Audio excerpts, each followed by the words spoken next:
नमस्कार दोस्तों, स्वागत है आपका मेरे YouTube चैनल किताबों की दुनिया में। इस चैनल पर मैं किताबों से संबंधित जानकारियाँ शेयर करता हूँ।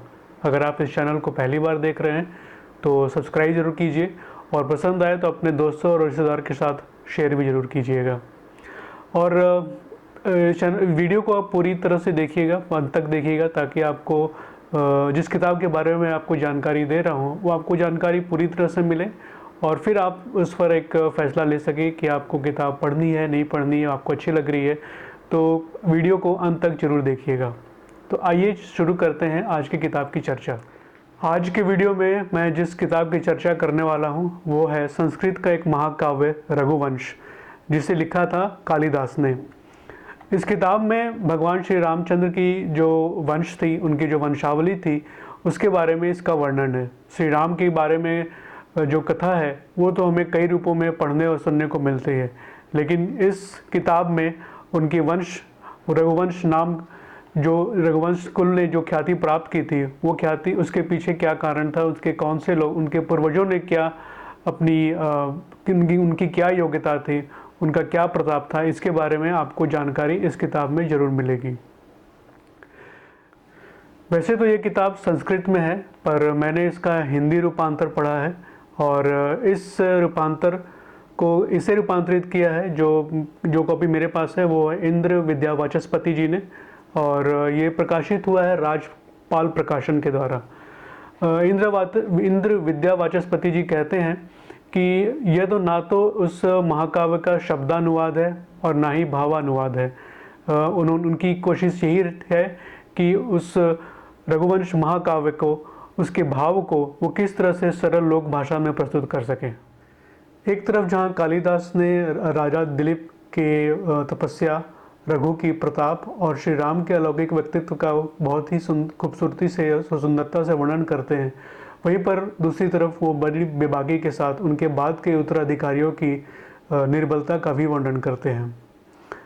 राजा दिलीप की तपस्या काफ़ी मशहूर हुई थी। उन्होंने एक गौ माता की तपस्या सेवा इस तरह से की थी कि वो गाय जहाँ भी जाती थी, नंदिनी गाय थी, वो उनके साथ रहते थे और उनके वो घास खाना चाहती थी तो वो उनके पास घास लाते थे, और जब वो जंगल से वापस चर के आती थी अपने गुरु के आश्रम में तो वापस उनके साथ रहते थे। तो हमेशा वो उस नंदिनी गाय के साथ रहते थे और ये उनकी तपस्या थी।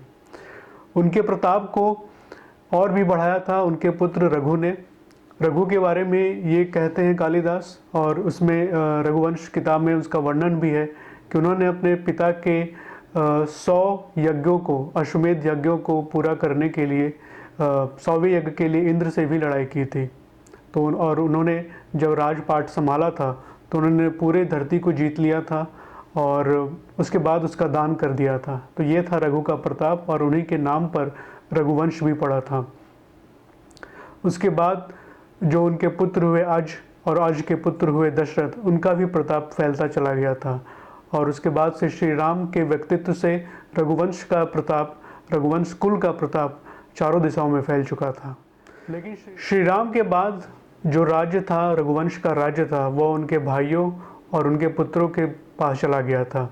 उनमें योग्यता थी, वो उतने ही वीर थे, लेकिन श्री राम की जगह उनका सोच उतना विशाल ना था। इस तरह से वो उस रघुवंश और साम्राज्य को पूरी अच्छी तरह से संभाल नहीं पाए थे। सबसे बड़ा अंतर ये हुआ कि जो उनकी राजधानी थी वो अलग हो गई।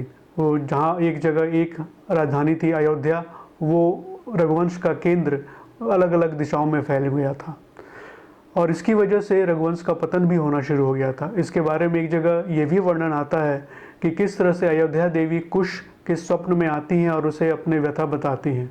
कुश ने फिर अपनी राजधानी कुशावती से बदलकर फिर से अयोध्या कर ली थी, लेकिन एक बार अपनी राजधानी को दूर हटाने की वजह से रघुवंश के ऊपर जो धक्का पहुंचा था उसकी भरपाई इससे नहीं हो पाई।